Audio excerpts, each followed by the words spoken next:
Let's coming to topic, guys. What is the anti-gravity? Anti-gravity is the one codex tool. So single ప్రాంప్ట్తో మనం ఒక entire application build చేయడానికి యాంటీగ్రాఫ్ టూల్ని use చేస్తాం. So ఈ Antigravity tool అనేది mostly like developing the any application, any app, anything for developing related. As a software ఇంజనీర్ని ఈ Antigravity అనేది రీప్లేస్ కూడా చేస్తుంది. సో ఈ యాంటీగ్రాఫ్ మీరు ఎలా ఇన్స్టాల్ చేసుకోవాలంటే ఇక్కడ మీకు డౌన్లోడ్ ఆప్షన్ అనేది ఉంటుందండి. ఈ డౌన్లోడ్ మీద క్లిక్ చేయగానే మీకు అప్లికేషన్ అనేది డౌన్లోడ్ అవుతుంది. ఆఫ్టర్ దట్ మీరు ఈ అప్లికేషన్ ఇన్స్టాల్ చేసుకోవాలి. ఇన్స్టాల్ చేసుకున్న తర్వాత యూజర్ ఇంటర్ఫేస్ అనేది ఇలా ఉంటుందండి, similar to VS code. So right side మనకు ఏజెంట్ రిలేటెడ్ ట్యాబ్ అనేది ఉంటుంది, అండ్ లెఫ్ట్ సైడ్ మనకు ఫైల్స్ రిలేటెడ్ ట్యాబ్ అనేది ఉంటుంది. సో మీరు ఎప్పుడైనా ఒక ప్రాజెక్ట్ స్టార్ట్ చేసేటప్పుడు స్పెసిఫిక్ ఫోల్డర్ అనేది క్రియేట్ చేసుకొని సో ఆ లొకేషన్లోంచి యాంటీగ్రాఫ్ అనేది మీరు ఓపెన్ చేసుకోండి. సో ఫర్ ఎగ్జాంపుల్ ఇక్కడ ఓపెన్ ఫోల్డర్ నేను క్లిక్ చేశాను. సో స్పెసిఫిక్ ఫోల్డర్ అనేది నేను వెళ్తున్నాను, డి డ్రైవ్లోకి వెళ్ళాను, క్యూటన్ ఏఐ. సో ఇక్కడ ఫ్లైట్ బుకింగ్స్ అనేది ఉంది. ఇక్కడ నేనేం చేస్తానంటే ఒక స్పెసిఫిక్ ఫోల్డర్ అనేది క్రియేట్ చేసుకుంటానండి. సో ప్రౌడ్ .2 అని చెప్పి ఒక ఫోల్డర్ క్రియేట్ చేసుకున్నాను. సో ఆ ఫోల్డర్ని సెలెక్ట్ చేసుకొని ఆ స్పెసిఫిక్ ఫోల్డర్ని ఇక్కడ నేను ఓపెన్ చేసుకున్నాను, యాంటీగ్రావిటీని. సో యాంటీగ్రావిటీని ఓపెన్ చేసుకోగానే మనకి ఇక్కడ ఆ ఫోల్డర్ నేమ్ అనేది ప్రౌడ్ అనేది చూపిస్తుందండి. సో ప్రౌడ్ అనేది మనకి ఇక్కడ ఆ ఫోల్డర్ నేమ్ అనేది చూపిస్తుంది. సో ఇలా మనం ఫస్ట్ యాంటీగ్రావిటీని స్పెసిఫిక్ లొకేషన్లో ఓపెన్ చేసి పెట్టుకోవాలి. సో తర్వాత ఇప్పుడు ఒక అప్లికేషన్ మనం బిల్డ్ చేయాలంటే సో ఫస్ట్ మనకు ఒక ఐడియల్ ప్రాంప్ట్ అనేది మోస్ట్ ఇంపార్టెంట్.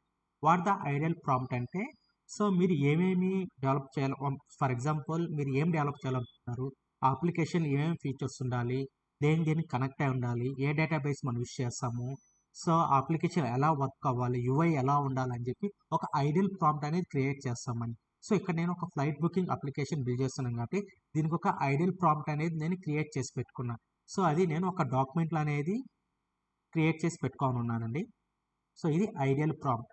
సో నాకు ఏమేమి ఉండాలి, ఏమేమి ఫీచర్స్ ఉండాలని స్పెసిఫిక్గా ఇక్కడ నేను ఏం చేశానంటే నేను ఒక ఐడియల్ ప్రాంప్ట్ అనేది క్రియేట్ చేసుకున్నాను. సో ఈ ఐడియల్ ప్రాంప్ట్ని యూస్ చేసుకొని మనం ఏం చేస్తామంటే ఫుల్ డెవలపింగ్ ప్రాంప్ట్ అనేది మనం క్రియేట్ చేసుకోవాలి. ఇక్కడ మోస్ట్ ఇంపార్టెంట్ ఏంటంటే అండి యాంటీగ్రావిటీలో any a tools prompt engineering is most important. So మనం అంటే హై లెవెల్లో ప్రాంప్టింగ్ అనేది రాయలేం కాబట్టి మనం ఏం చేస్తామంటే ఆల్రెడీ ఎగ్జిటింగ్లో ఉన్న ఏ టూల్ బేస్ చేసుకొని మనం ఏం చేస్తామంటే ఒక హై లెవెల్ ప్రాంప్ట్ అనేది మనం క్రియేట్ చేయొచ్చు. సో ఇక నేను ఒక చార్జిట్ని ఓపెన్ చేస్తాను ఇప్పుడు. సో చార్జిట్లో ఆ ప్రాంప్ట్ అనేది ఇక్కడ నేను పేస్ట్ చేశానండి. ప్రాంప్ట్ పేస్ట్ చేయగానే I can give small command is like this also prompt. So this the idea అండి, దిస్ ద ఐడియా. నాకు కావాల్సిన ఐడియా అనేది నేను ఇక్కడ పేస్ట్ చేసిన తర్వాత ఒక ప్రాంప్ట్ అనేది ఇచ్చానండి. So give a development plan for this application end to end అనేది ఇవ్వగానే సో చార్జిపిటీ ఏం చేస్తుందంటే ఎంటైర్ ఫైనల్ డేవ్ ప్రాంప్ట్ అనేది క్రియేట్ చేస్తుంది, లైక్ సేమ్ ఇలా అని.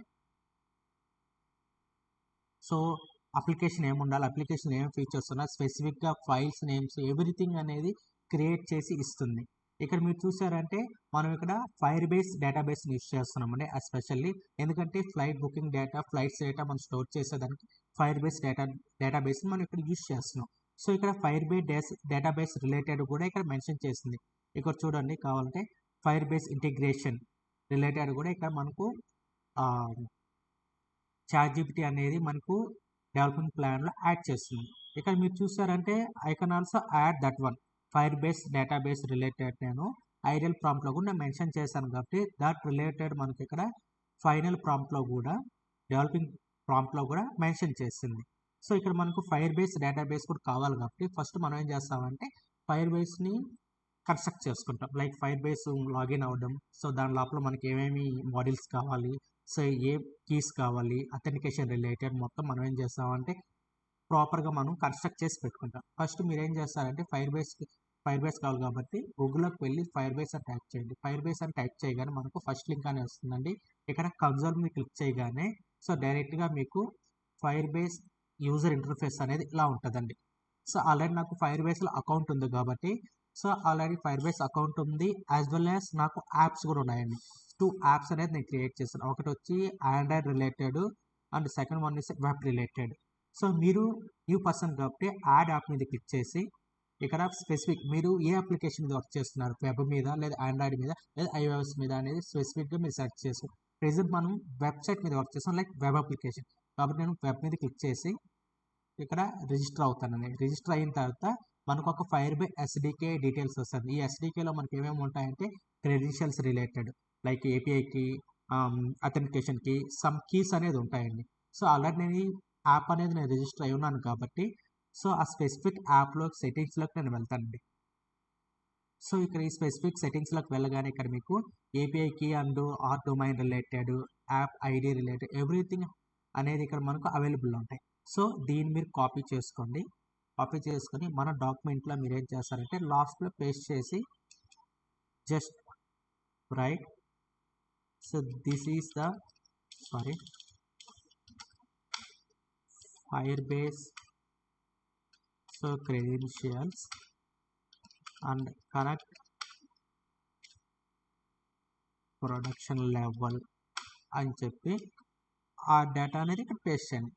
పేస్ట్ చేసిన తర్వాత ఈ ఎంటైర్ ఫైనల్ డేవ్ ప్రాంప్ట్ని కాపీ చేసుకోండి.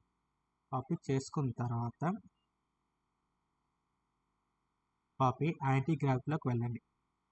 యాంటీగ్రాఫ్లోకి వెళ్ళి సో ఇక్కడ మనకు ఏజెంట్ ట్యాబ్ ఉంటుందండి. ఈ ఏజెంట్ ట్యాబ్లో ఎస్పెషల్లీ మనకి ఇక్కడ మీకు స్పెసిఫిక్ మోడల్స్ని మీరు సెలెక్ట్ చేసుకోవచ్చు. ప్రెజెంట్ నేను జెమినీ 3.4 సెలెక్ట్ చేసుకున్నాను.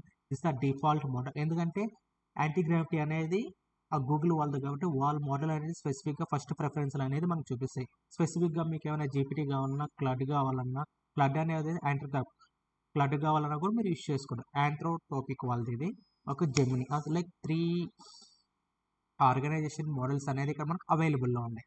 సో ఇక్కడ నేనేం చేస్తాను అంటే ఆ ప్రాంప్ట్ని ఇక్కడ పేస్ట్ చేస్తాను. పేస్ట్ చేసి ఎంటర్ అనేది క్లిక్ చేస్తాను. క్లిక్ చేయగానే మనకు ప్రాపర్గా ఇక్కడ జనరేటింగ్ అనేది స్టార్ట్ అవుతుందండి. ప్రాపర్గా మనకు ఎవ్రీథింగ్ అనేది ఇక్కడ లైక్ ఆ యాంటీగ్రావిటీ అనేది ప్రాపర్గా మనకు ఇచ్చిన ప్రాబ్లమ్ బేస్ చేసుకొని సో ఫైల్ స్ట్రక్చర్ని క్రియేట్ చేసుకుంటుంది. ఒక ప్లాన్ని క్రియేట్ చేసుకొని సో ఆ ప్లాన్ని బేస్ చేసుకుని ఆఫ్టర్ దట్ ఎవ్రీథింగ్ అనేది మనకు ఇంప్లిమెంట్ చేసి చూపిస్తుంది. ఇక నేను ప్రాపర్గా ఆ డెవలపింగ్ ప్రాసెస్ అనేది చూపించలేదండి, స్పీడ్ ఫార్వర్డ్స్లో పెట్టున్నాను. ఎందుకంటే ఈ ఎంటైర్ డెవలపింగ్ అవ్వడానికి ఆల్మోస్ట్ 10 to 15 minutes అనేది తీసుకుంటుంది. In this video only 7 to 10 minutes. That's why I can give the fast forward of the ఈ developing part work. Okay, so ఇచ్చిన ప్రాబ్లమ్ బేస్ చేసుకొని మనకు ఒక ప్లాన్ అనేది క్రియేట్ చేసిందండి. ఆ ప్లాన్ బేస్ చేసుకొని తర్వాత యాంటీగ్రావిటీ స్టెప్ బై స్టెప్ అనేది మనకు డెవలప్ చేసి ఒక ఎంటైర్ అప్లికేషన్ని మనకు క్రియేట్ చేసి ఇస్తుంది. So after that going to demo. Yeah finally Antigravity మన ఫ్లైట్ బుకింగ్ యాప్ అప్లికేషన్ని డెవలప్ చేసి ఇచ్చింది. This the code. సో ఓవరాల్గా ఆ కోడ్ అనేది ఫామ్ చేసింది ఇక్కడ.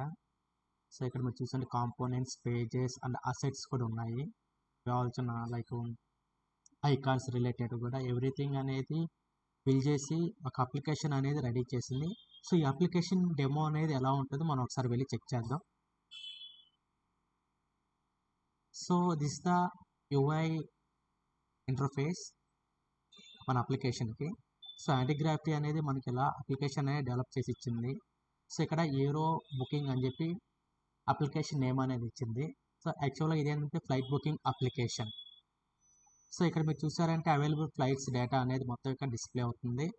And bookings already exiting bookings data అనేది కూడా ఇక్కడ మనకు అవైలబుల్లో ఉన్నాయి. సో ఆల్రెడీ నేను టెస్ట్ చేశాను. సో ఇక్కడ మనకు సర్చ్ క్వరీ కూడా ఇచ్చారు. For example specific booking details మీరు చూస్ చేసుకోవాలనుకుంటే Subbu, I just give some name Subbu RS, I just click find. మీరు క్లిక్ చేయగానే ఆ స్పెసిఫిక్ బుకింగ్ డేటా రిలేటెడ్ మనకు ఇక్కడ డిస్ప్లే అయ్యింది. సో మన స్పెసిఫిక్ డేటా అనేది బుకింగ్ డీటెయిల్స్ అనేది కూడా మనం వెరిఫై చేసుకోవచ్చు. Going to discovery. సో మీరు ఎక్కడి నుంచి ఎక్కడికి వెళ్ళాలో ఇక్కడ మీరు కానీ ఫ్రమ్ 1 to ఇచ్చి ఒక డేట్ సెలెక్ట్ చేసుకొని సెర్చ్ చేసి the specific city related data మనకు అవైలబుల్లో ఉంటే డిస్ప్లే అవుతా, లేదంటే అవ్వండి. ఓకే, సో ఆల్రెడీ ఇక్కడ అవైలబుల్ ఫ్లైట్స్ ఉన్నాయి కాబట్టి నేను ఒక ఫ్లైట్ది క్లిక్ చేస్తున్నాను. సెలెక్ట్ మీద క్లిక్ చేయగానే ఇక్కడ నేమ్ అండ్ ఈమెయిల్ ఐడి అనేది అడిగింది బుకింగ్ కోసము. సో ఇక్కడ నేనేం ఇస్తున్నా అంటే Subrahmanyam and email ID is subramaniam@gmail.com అని ఇచ్చాను. కన్ఫర్మ్ అండ్ పే మీద క్లిక్ చేయగానే సో నా బుకింగ్ అనేది కన్ఫర్మ్ అయ్యి నాకు ఆ బుకింగ్ ఐడియా అనేది వచ్చింది, ప్యాసింజర్ నెంబర్ అనేది వచ్చింది అండ్ రూట్ అనేది వచ్చింది. దాని మీద క్లిక్ చేయగానే ఇక్కడ బుకింగ్స్లోకి వెళ్ళగానే సో ఆ స్పెసిఫిక్ నేమ్ మీద బుకింగ్ అయిందో లేదో కన్ఫర్మ్ అయిందో లేదో మనం చెక్ చేసుకోవచ్చు. I can type Subrahmanyam and click the file. ఇక్కడ మీరు చూడవచ్చు ఆ స్పెసిఫిక్ నేమ్తో బుకింగ్ క్రియేట్ అయిందో లేదో అనేది మనం ఇక్కడ వెరిఫై చేసుకోవచ్చు. ఇలా అనేది మనం ఒక బుకింగ్ అప్లికేషన్ని, ఫ్లైట్ బుకింగ్ అప్లికేషన్ని యాంటీగ్రావిటీని బేస్ చేసుకొని యాంటీగ్రావిటీ టూల్ని యూస్ చేసుకొని మనం బిల్డ్ చేసాం సింగిల్ ప్రాంప్ట్తో. సో ఈ డేటా మొత్తం ఫైర్ బేస్లో స్టోర్ అయిందా లేదా అని కూడా మనం వెరిఫై చేయొచ్చు. ఫైర్ బేస్ అకౌంట్లోకి వెళ్ళగానే సో ఇక్కడ ఫైర్ స్టోర్ అని ఉంటుందండి. ఈ ఫైర్ స్టోర్లోకి రాగానే ఇక్కడ బుకింగ్స్ అండ్ ఫ్లైట్స్ అనేది ఉంటుంది. ఇక్కడ డేటాబేస్ మీరు సెలెక్ట్ చేసుకోవచ్చు స్పెసిఫిక్. ఇక్కడ నేను ఒకటే డేటాబేస్ ఉంది కదా, క్యూటన్ అని ఉంది. సో దాన్నే సెలెక్ట్ చేసుకున్నాను. ఇక్కడ బుకింగ్ డీటెయిల్స్ అనేది ఇక్కడ విజిబుల్ అవుతున్నాయి అండ్ ఫ్లైట్ డీటెయిల్స్ ఆల్సో ఇక్కడ విజిబుల్ అవుతున్నాయండి. సో ఈ డేటాను బేస్ చేసుకునే మనకు అక్కడ booking confirmation and booking data and flight data అనేది మనకు అక్కడ ఫెచ్చింగ్ అనేది జరుగుతుంది. సో ఇలా మనకు యాంటీగ్రావిటీ ఒక ఎంటైర్ అప్లికేషన్ని బిల్డ్ చేసి మనకు ఇస్తుంది. సో మీరు కూడా ఇట్లాంటి అప్లికేషన్స్ నెక్స్ట్ వీడియోస్లో మీరు క్రియేట్ చేయాలనుకుంటే ఇప్పుడే సబ్స్క్రైబ్ చేసుకోండి. నెక్స్ట్ మనము సో ఈ యాంటీగ్రాఫ్ని బేస్ చేసుకొని మనీ ఎలా ఎర్న్ చేయాలి, లైక్ ఒక అప్లికేషన్ డెవలప్ చేసి ఎలా సేల్ చేయాలి, ఒక అప్లికేషన్ ద్వారా మన మనీ అనేది ఎలా జనరేట్ చేయాలి, ఒక ఇన్కమ్ సోర్స్ అనేది మనం ఎలా క్రియేట్ చేసుకోవాలనేది నెక్స్ట్ వీడియోస్లో నేను స్టెప్ బై స్టెప్ అనేది మీకు ఎక్స్ప్లెయిన్ చేస్తాను. సో నా కంటెంట్ కానీ మీకు నచ్చితే please subscribe and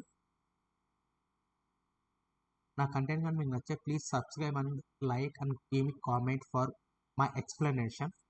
Thank you guys.